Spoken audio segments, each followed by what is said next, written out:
Oh, we can hear ourselves Yeah. now. I was like, why can I hear him through my headphones? Duh. Keishawn Butte has more rushing yards than Coy Moore, too. Really? And he missed a game. Coy Moore. I'm going to butcher that.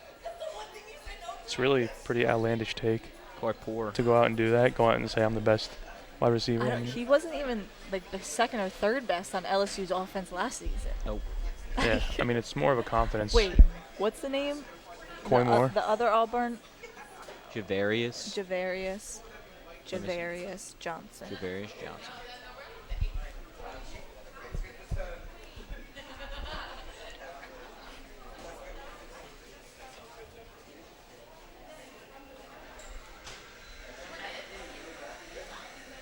Welcome into the Tailgate Show. I'm your host, Patricia Caputo. Joining me today is Andre Champagne and Tiger TV's Louis DeVita. How are you all today?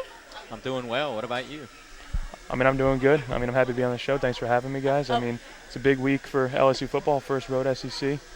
Excited. It is, of course. We're so happy that you are here. We're going to give our breakdown and the analysis of the LSU versus Auburn game. LSU will take on Auburn in Jordan-Hare Stadium at 6 o'clock. This will be LSU's first road game of the season. Just to give some insight, both teams are 3-1, but there are plenty of differences within this team. Let's talk about a little bit about last week with this LSU team. They defeated New Mexico 38-0 in a shutout win. Andre, what improvements did we see in this offensive line for LSU last week? Right, I saw a lot of improvements last weekend against New Mexico. We saw Charles Turner do really well at center, and then the freshman tackles just continue to impress. I liked how our line communicated well last weekend, and by that I mean when somebody wasn't blocking someone, our guys were smart, they went and helped out. So I like that, and then we saw our guys pick up the blitz pretty well. Louis? I mean, I was really happy to see the improvement as far as like just allowing the run game to kind of blossom. Armani Goldman had a really good game last week. I mean, it's really good to see these guys start to come into their own. Yeah, there's still a lot of questions going forward because injuries and stuff like that, but definitely this past week is a big improvement. That's what I like to see from the offensive line. I love to see the blocking improve. Miles Frazier was the guy that struggled early on after transferring from FIU over the offseason, but he seemed to have pulled it together, has been getting better at blocking. Also, the penalties, they've seemed to have limited them to a certain degree. The snap infractions were a big thing against Mississippi State. There was a point in the beginning of the game where the entire offensive line was offsides. Those mistakes seem to be cleaned up. But there's another challenge that this LSU offensive line faces this week, as their center, Garrett Dellinger, now has a broken hand and will miss this weekend's game. So in response to that, Brian Kelly is moving Miles Frazier to left guard. What do we expect to see Frazier with this position change, Andre? Yeah, we saw a lot of, him with playing in the right guard position, so it shouldn't change too much because he's just going to another guard spot on another side. He played left guard at FIU. He also played left tackle at FIU, so we should be pretty much completely fine. I'm just more worried about, depth at center. We might, if Turner does go down, we'll probably see Fitzgerald West.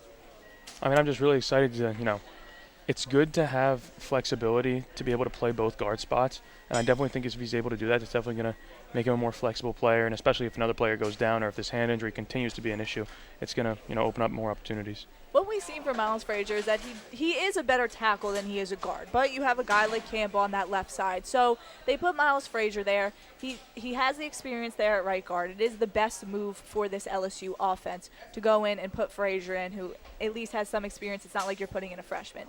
But that Charles Turner is a big issue because if he does go down, the only person that we could see possibly at center is Fitzgerald West, who is another freshman. That'd be 3 freshmen on the offensive line. But just to speak about Garrett Dellinger for a minute, credits to him because he almost did play. Brian Kelly said he had surgery on Wednesday on his hand and that it was a slim chance that he was going to play because after looking at it, they decided that it probably wasn't the best move. But he is trying to go out there and give his all. Unfortunately, it just will not be for this week.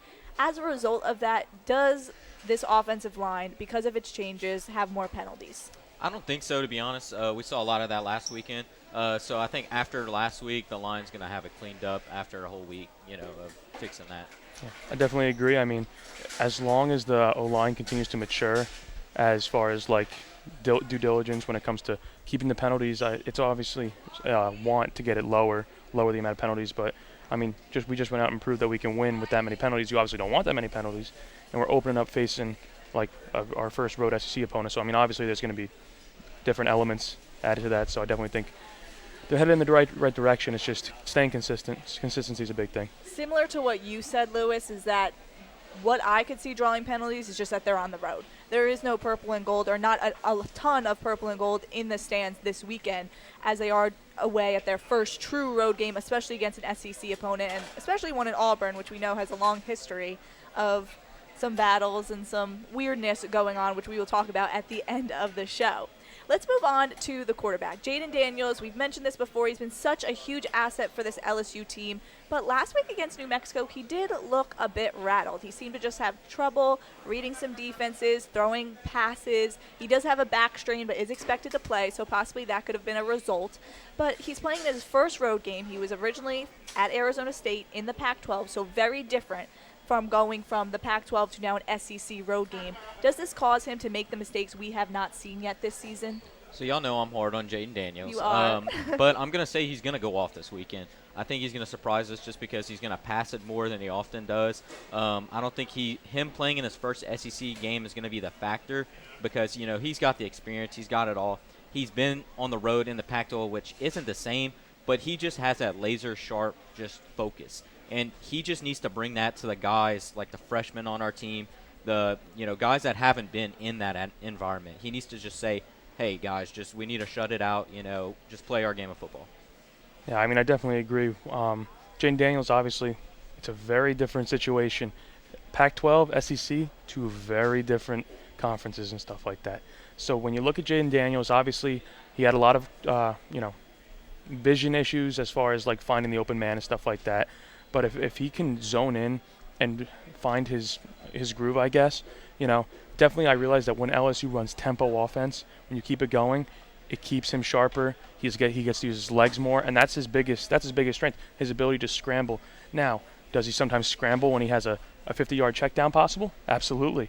But at the same time, I mean, if he can continue to play his game and stay confident with himself and don't let this back injury hinder him, I definitely think he can power through. Correct. That's where I think the back injury came in last week when he did have some of those checkdowns or even just a pass maybe over 20 yards and he didn't throw it. He didn't take that chance. He seems to be healthy. He's healthy enough to be playing this week. What I could say that he was rattled against New Mexico, I believe that was a lot of mentality of it. Just he thought that this would be an easy game, possibly similar to Southern game where they were up by about 30 points in the first quarter. But what I like about Jayden Daniels and this LSU team is that they started off their first game of the season in the Superdome. So that is somewhat of an advantage. It wasn't against an SEC team. It was 50-50. Exactly. So you did have that little bit of camaraderie, and you had that Florida State fan base and then that LSU fan base as well. Let's talk about this running back room now with Armani Goldman. He is expected to miss a few weeks this week, included with a hamstring injury. What does this mean for this LSU offense, and do they have to rely more on Jayden Daniels' mobility? I don't think last week was, a huge – no, I think last week was a huge step for LSU's offense. We found a sense of running game, like Lewis said earlier, from all the backs. They all know that they have a role to play in this running back room, and they played really well. So, with Armani going out, I think these guys are just going to have to provide that spark, that he might have, brought to the table. Just kind of step up. Yeah, I mean, I definitely think that John Emery is definitely going to be taking a huge role this week. I mean, obviously, he was one of the best recruits coming out of high school, and obviously he hasn't, advanced into that full potential with the suspension and stuff like that. So, I mean, the way that I look at it, you got the two stud receivers with Neighbors and Keyshawn Boutte, and with John Emery, I think it's definitely an opportunity for the offense to use all their weapons and just go straight, and, I mean, definitely could be a high-scoring shootout. What I like about this running back room is that even though Armani Goodwin goes down, it is a loss, but we have a little bit of depth there as well. You have John Emery Jr., who Brian Kelly is slowly getting into the mix. I would expect to see him a little more this week because of this injury. And then you have a guy like Noah Cain, transferred from Penn State, and Josh Williams, who's now a junior and has been here for a few years. They know what they have to do. They know what their jobs are. They know what their roles are. And the question here is, though, is John Emery, is this his week to solidify himself as a starter with the Goodwin injury? Yeah, I think so. I expect John Emery to just have a phenomenal game this week. I think we've been waiting for him to show that spark, and this week I really think he does go off. Auburn's rush defense is decent, but I've seen, highlights of their linebackers in the open field, and they don't impress me. That's where he thrives. So he's going to make a lot of guys miss. I definitely agree with Andre. This is his big game to break out. It is. He's got the opportunity to go out and maybe even snag that running back one spot. I mean, obviously there's a lot of talent in that room, kind of banged up with Armani out. The transfer from Penn State, Kane, I mean, he's got the talent, but I think that this is John Emery's chance to go in there and say, hey, I'm RB1, and this is my chance, and I'm going to take it. Correct. Goodwin, has been starting for the last few weeks, even though John Emery has been back into this mix. But Emery does have the chance to solidify himself as a starter, and also he has the opportunity to be a leader. He's played against SEC teams before. This offensive line, inexperienced. Jayden Daniels never played an SEC game. John Emery knows the ins and outs of it. He was with that 2019 national championship team, and this is his opportunity to not only play a great game, as Andre Lewis had mentioned, but also go out there and lead the team and also block. You know you have Miles Frazier, you're down a lineman to say, and go out there and make sure that you're protecting your quarterback as well. Let's now talk about the wide receiver room. So we have Kayshon Boutte, who is back this week after he was absent last week because he welcomed his son into the world. Congratulations to him. But this whole season, Boutte and Daniels have had trouble connecting. It is clear to say that Auburn is not the best team in the SEC this season. You have teams like Alabama and Tennessee, of course. Is this their week that they have to find their connection before they get into the bulk of their SEC games? Yeah, Kayshon has been dead silent, so he needs to prove himself with all that talent he has because, he hasn't proved it this year. He came into the season, with all this hype, and everybody was expecting so much, and I think he kind of did too much. He was trying to do too much to, fulfill that kind of vision. But when you have an LSU wide receiver room that's so balanced and so good, it's hard to put up crazy numbers that you see from wide receiver ones from like smaller schools. Yeah, I mean, you definitely look at Kayshon. Getting him involved in the game, it's like you put the ball in your best player's hands, you're gonna do well. Mm-hmm. You're gonna do well. With him, I think it gets in his head a lot. He definitely let week one get to him and stuff like that. But at the same time, as you grow as a player, you also grow as a person. You got to power through those insecure things and stuff like that. And I just see that if he can go out and play like an absolute stud, it's going to take the pressure off of the other playmakers. Obviously, you want the other playmakers to be involved with the Malik, and you can't forget about Jare Jenkins. He's another stud out of that wide receiver room. I mean, you definitely can't count them out, but I'm telling you this. If Kayshon and Jayden Daniels can find their groove, I definitely think it's going to be a problem for the SEC the rest of the way. Boutte has had 10 receptions for 93 yards, has not had a touchdown yet this season. So with that we've talked about the depth, but this is a week that they have to connect. Imagine Boutte playing at his full potential, and then you have Malik Neighbors on the other side. That's a worry for a defense, right? Yep. And now to even mention guys like Brian Thomas Jr., who got in because of Boutte's absent last year, as well as Jack Besh. What do we expect to see from a guy like Brian Thomas Jr.? Will he see the field more this weekend? I think in certain situations he's going to see the field. It's depending on your matchups because you already have Kayshon, you already have Jack Besh, you already have Malik Neighbors and Jare Jenkins. So if there's an advantage in the matchups with the DBs, I say go to him, because he's tall. He's going to go get that one-on-one ball, down the field. But if it we'll see him, in certain occasions. But I see those big three guys first, though. I mean, I definitely agree. I mean, you obviously got all the talent in front of him. But at the same time, there's opportunities for these guys to come out and make a statement. And Brian Thomas Jr. went out, and he did that last week. And definitely it was a good chance to, hey, I'm here too. Yeah, you got these three studs that are going to be good wide receivers in the National Football League.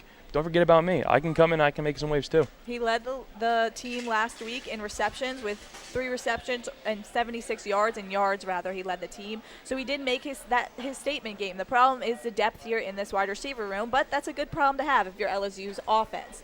Let's move on to this Auburn defense, talking about them, and continue to talking about Boutte and Neighbors, who will be playing together this weekend. Who should the Auburn defense be more focused on? I don't even think it's a thing of focusing on one man because I think that's where LSU is going to have you beat. They have so many guys that can beat you. So for Auburn, they're going to have to just trust their DBs, which is not very deep. It's not good. So they typically run a 4-3 defense, which is stop the pass primarily, and they do a lot of delayed blitzing. So you can expect to see a lot of delayed blitz. Try and get to Jayden Daniels first before he gets downfield. Yeah, and obviously when you put the pressure on the quarterback, it's obviously going to force him to chuck up throws that are 50-50 balls, maybe even worse, and create interceptions. I mean, but if you focus all your attention on one guy, you're going to draw the attention off Malik Neighbors or Boutte, and then you're burned for a 75-yard 75-yard touchdown. Yep. So when you look at it, I mean, you got to, like Andre said, you got to trust your DBs. You just got to move as the game goes. For Auburn, I would look at a guy like Jalen Simpson. He was there during the LSU when LSU had won a natty. He was a freshman. He has 8 tackles on the season, and he had mentioned before that he loved to see how dominant that LSU defense was in 2019, and he wants to try to replicate that. He didn't say that this week, but he said that during the summer in an article with Auburn. So that this is his opportunity this week, and I would like to see him go up against either Neighbors or Booty. I would expect Booty. But let's talk about now this Auburn defensive line. This is their strong suit for this team. Their offensive line has their struggles, which we'll get to in a moment, but now this defensive line is their strong suit with guys like Derek Cole. How does this match up against the LSU offensive line this week? I think they match up well against our offensive line. You know, the defensive ends are really good, but I think our offensive line still does well this weekend. For Auburn, I would still say it's a slight advantage to LSU. I'm going to have to disagree on that a little bit. You look at our offensive line. We are young. We're Yep. a young offensive line. And if these guys on the edge can get around and beat us, I mean, it's going to be tough. It's going to be tough to move down the field, convert that third down, if you can convert that fourth down. I mean, when you look at it, I mean, I think that they have the advantage, but at the same time, Is it slight, though? it's slight. See, I have to agree with Lewis. The defensive line for Auburn, if they come away with the win, they will win this game. Derek Hall, Iko Tua, or Latea, rather, they will help win this game because of our inexperienced offensive line in LSU.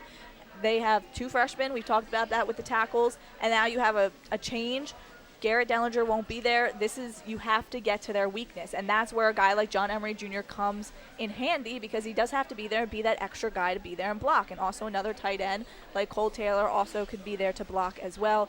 And that, again, Auburn can win the game if their defensive tackles, their defensive line is strong enough and breaks through this LSU offense. Now, we know that LSU has changed drastically from last season with new head coaches, new quarterbacks, new systems. How does the Auburn defense have to prepare differently for this team than they would have last year? Yeah, so Auburn just lost a whole lot of people, too, just like us. So it's going to be weird just looking at completely different teams than last year. But I think if you're Auburn, if you're preparing first, you can see Jayden Daniels can run it. You got to blitz him. You got to get to him quick, and you got to get to him early in the game. I agree. You just want to make him think a lot. Like, he's got to think on his feet. And when he runs, I mean, you're going to put him in a situation where he's going to, I feel like a broken record. If you make Jayden Daniels uncomfortable, you're going to get good results most of the time. And at the same time, you look at the 2 different teams. LSU's quarterback last year with Max Johnson was not a mobile running quarterback like Jayden Daniels was. And you look at that alone, and it's just a massive difference. I mean, and you look at Auburn, they're a little banged up at the quarterback position, and I know we'll get to that, but I mean, it's no Bo Nix. Bo Nix ran all over us last year. Mm-hmm. So it's definitely going to be interesting to see how we contain that QB scramble, too. And that was one of the ways that Auburn beat us, and in the fourth quarter, especially with that Bo Nix scramble where the LSU defense essentially fell apart. But also, just talking about this Auburn defense compared to the Auburn offense, which isn't very good, you could say, where they do have that struggle. Now they're on their 3rd-string quarterback, and there's not a lot of depth in that wide receiver room. How does this Auburn offense wear out its Auburn defense this weekend? I think so. Our defense is really elite. So if that's the case on Saturday, if they keep doing what they've been doing, we're going to see Auburn's defense get gassed. They rank 85th in completion percentage, allowing 60% of passes, which is really good news for Jayden Daniels because he is Mr. Efficient himself. I mean, I agree. As long as we keep them, if we keep them on the field and then we do our job, keeping their offense off the field, we can gas that defense out, and I think we'll just run all over them. Correct. Moving on to this LSU defense, we will have Greg Brooks Jr., Joe Fouché, and Jay Ward all playing together for the first time this season as Joe Fouché is coming back from his suspension. How do they improve this already strong LSU defense? I'm super excited to watch all these guys together like I did in summer camp. That was the original guys to go out there, to start the season. Well, not start the season, but that was who the starters were looking like before Fouché got that, suspension. Fouché is going to play that safety position. He's going to thrive in zone coverages and open field tackling just like Brooks does. And with both of them in the back at safety, it's going to be a problem for other teams. I definitely agree. I mean, you look at last year with Derek Stingley, and we had Cordell Floyd, 2 very big players on the in the backfield for us last year, and obviously they're not there anymore because they've gone on to the league. But you just look at that. Once we're regaining that ability to be a full strength, fully functioning defense. And not to say that we're not a fully functioning defense now, but we're getting better. We can't forget about Harold Perkins. Yep. As the true Correct. freshman, he has been amazing. Amazing. Now, what I like about Joe Fouché is he's going to go over there and he's going to attack the run game. That's what he likes to do. He likes to get tackles. I believe he had 80 back in 2019 and while he was at Arkansas. And that's what he's going to do. That's how he helps improve this defense. And for this Auburn offense, there's just so many guys you have to look out for. Not to even mention, we haven't gotten to the defensive line yet, and B.J. Ojolari and Ali Gay. Well, if you can stop them, then there's guys like Jay Ward, Joe Fouché, now Greg Brooks, Harold Perkins, as Lewis has mentioned, in this backfield that you have to worry about, that you have to look out for. And is the goal, like, what does this defense need to contain in this Auburn offense to win this game? Tank Bigsby. He's got the most experience as an SEC running back, and he's just flat out elite. We need to watch him in the check downs on passes, shut him down, with the defensive line, just stop the run game completely. We need to force, Robbie Ashford to pass it. Keep him in the pocket, please, because he can run. I mean, we definitely don't want an Auburn repeat Right. of a scrambling Last quarterback. year, yeah. Like you said, just contain the run. Obviously, I mean, I'd rather be beat in the air than in the run, because the run, I'm not trying to de-simplify it, but it's easier to contain the run than it is to contain the pass. Yep. Obviously, you got to deal with fast wide receivers, but as long as we contain the run from the quarterback and the backs, I definitely think we'll be in a better position to win the game. Tank Bigsby is a guy I'm looking out for. He's the veteran running back. He needs to get involved this week if Auburn wants to win this game. He had only 44 yards last week against Missouri. If you're Tank Bigsby, you got to get involved, especially when you have a quarterback like Robbie Ashford. It's not like you have what could have been the starter this year in TJ Finley, as he will miss this week as well with a shoulder injury. Now, Auburn defeated LSU last year, and they came back from a 2-point deficit in the fourth quarter.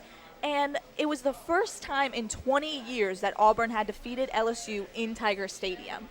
Is there a personal motive for their defense to win this weekend? I could be wrong, but I don't think they look at it like that completely, but more towards, improving to 2-0 in SEC play after this week. Maybe for Keyshawn Butte now in that wide receiver room, but no, I don't really see it as like a personal game. I definitely think that it's just the same attitude. You go out and you win a football game. Let's go 1-0 today.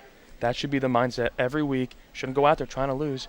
I mean, sure, some of these guys can go with the chip on their shoulder. Couldn't get him last year. Let's get him this year. At the same time, you got to go with that same attitude. We're going to win today, and that should be the mindset every day.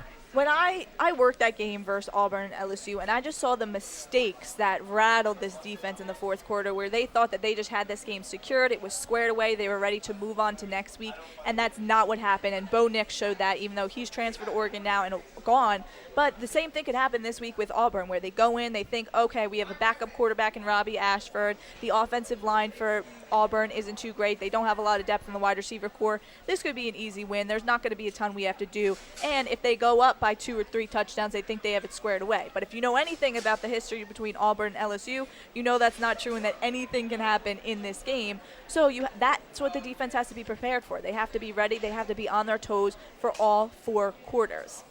Now let's talk about this Auburn offense.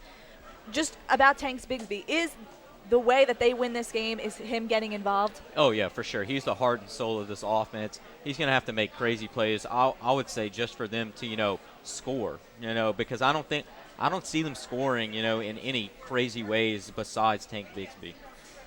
I mean, I agree. As long as our guys in the backfield do their job, I mean, this offense has the ability to run all over you. Tank Bigsby has the ability to go, break away, chip at you with yards and stuff like that. And if he finds the end zone, I mean, that's going to cause problems for LSU, and that's obviously going to make them have to come back. At the same time, if we can keep Tank Bigsby contained and we can keep Robbie Ashford contained, I mean, it's definitely a better chance to win. Oh, yeah. Of course, you have Tank Bigsby, and you also have a guy that we haven't mentioned yet, like Jarquavius Hunter, who is a sophomore running back, and he only had 7 carries for 13 yards last week. I would like to see Bigsby and Hunter both get involved in that offense, and that's how I would say that they win this game, if they do win this game, getting that run game going on the ground. And there was a point last week in that Auburn versus Missouri game where Auburn narrowly came away with the win against Missouri, 17-14, that they had their 4th-string quarterback in. And is Robbie Ashford, who will be starting for them this week, as he did end up coming back in that Missouri game healthy, is he comfortable and confident enough to be able to stay in the pocket and make accurate passes? With our defensive line, it's going to be a problem for him to be comfortable. He's going to be out of the pocket most of the time, if I had to guess, so our linebackers are going to have to get to him. Yeah, I mean, and herein lies the guy, Harold Perkins. If those guys can help put pressure on Robbie Ashford, it's gonna, he's being thrust into a new role. TJ Finley's down, and if we can get him thinking and stuff like that, we have to give him different looks. Can't be running out the same defensive set out there every time. If we can keep giving them different looks, I definitely think it's going to throw a lot of confusion and keep them thinking. And when you think too much, you make mistakes, and that's what we want. Correct. And we had mentioned how thin this wide receiver core is for Auburn. Let's talk about LSU transfer Coy Moore. What do we expect to see from him? And I know, Andre, you would like to say something about him, so go right ahead. Coy Moore is just – he was talking blasphemy on social media about the LSU, saying he was the best LSU wide receiver in the room last year, which was totally untrue. He said he was better than Kayshon Boutte. So, I don't think he's going to do very well this weekend just because he said that. I think Javarius Johnson, Auburn's best wide receiver, is probably going to do the best out of all their wide receivers. And to remind you all about Moore, he had entered the transfer portal mid-season last year, so he didn't even play the remainder of the season for LSU, so we didn't get to see his full potential. Lewis, do you have anything to say about Moore? It's definitely a hot take to come out and say something like that. But at the same time, if he's confident in his skill, more power to him. But at the same time, if he gets shut down this weekend, he's going to eat his words. It is. Yeah. Draymond Green said it best. If you don't go into something thinking that you're the best, then why are you even doing it? But that's why I like guys so much like Terrell Owens, because he would go out there, he'd talk a lot of smack, and then he'd go prove it to you on the field. And that's what Moore has to do this week, especially when you have Booty on the other side, who was the second best wide receiver in the SEC Look, last though, season. Coy Moore is no Terrell Owens. You're right, but I'm just saying that's we don't know yet. Exactly. But let's just say. I'm just saying that's what Owens did. He would talk a lot, everyone would get upset, but he went out there and proved why he deserved the right to talk the way he did. If you can talk the talk, you can walk the walk. Wrapping up here, let's just talk real quick about this Auburn offensive line. This is one of their weak spots, right? You have now Johnson, who is injured at center. Tate Johnson won't be playing. Nick Brahms retired this offseason, as he was a center for many years at Auburn. How does this affect their offense this week? Yeah, their offensive line, with our defensive line being so stacked, they're going to have some trouble. Kind of like what we talked about a few weeks ago. Offensive lines need time to mesh together. They didn't get that time, so they're going to struggle. I agree. Yeah. You look at LSU as a perfect comparison at the beginning of the season. Right at the gate, we looked terrible. Mm-hmm. Yep. LSU looked terrible, and everybody's thinking, oh, they'll improve. Now Mississippi State, Southern, we obviously ran all over them. Yep. At the same time, like you said, offensive lines need to mature together. They need to mesh together. And Auburn's, they're kind of going through the motions with that right now. And especially with the pressure that LSU's defense is going to bring, it's going to be a serious issue for them. You're in your third string center now. You can definitely expect to see a lot of high snaps. It's struggling for a quarterback now who's coming into this position. And Robbie Ashford, who is newer, this could be a difficult task for this Auburn offense. Now, Brian Hassens for this Auburn team, is this a make or break game for him? Yeah, for Brian Harsin, it's a must win for him because you look at their schedule, it don't get any easier down the road. You got to go to number one Georgia next week. I think he's going to be done after the season, after that Iron Bowl weekend, because I don't think they want to buy him out. But I think this is a must win for your locker room. Absolutely. I mean, if you want to retain the respect of the locker room, you definitely want to go out there and put on your best show and lead your team to victory. At the same time, you're getting torched by other teams. You almost lost to Mizzou. Yep. Mm-hmm. They almost lost against another FCS team or something like that earlier, too. Right. Yep, San Jose State, that was. Zach Blackberry said it best on the Auburn radio network is that he's most likely going to lose his job after this season. It's an anonymous decision by Auburn, but you have to go in there this week and you have to encourage your guys and try to get a win against LSU, who's now 3-1. And there's been a lot of weirdness, if you know anything about the history, as I mentioned before, in this Auburn-LSU game.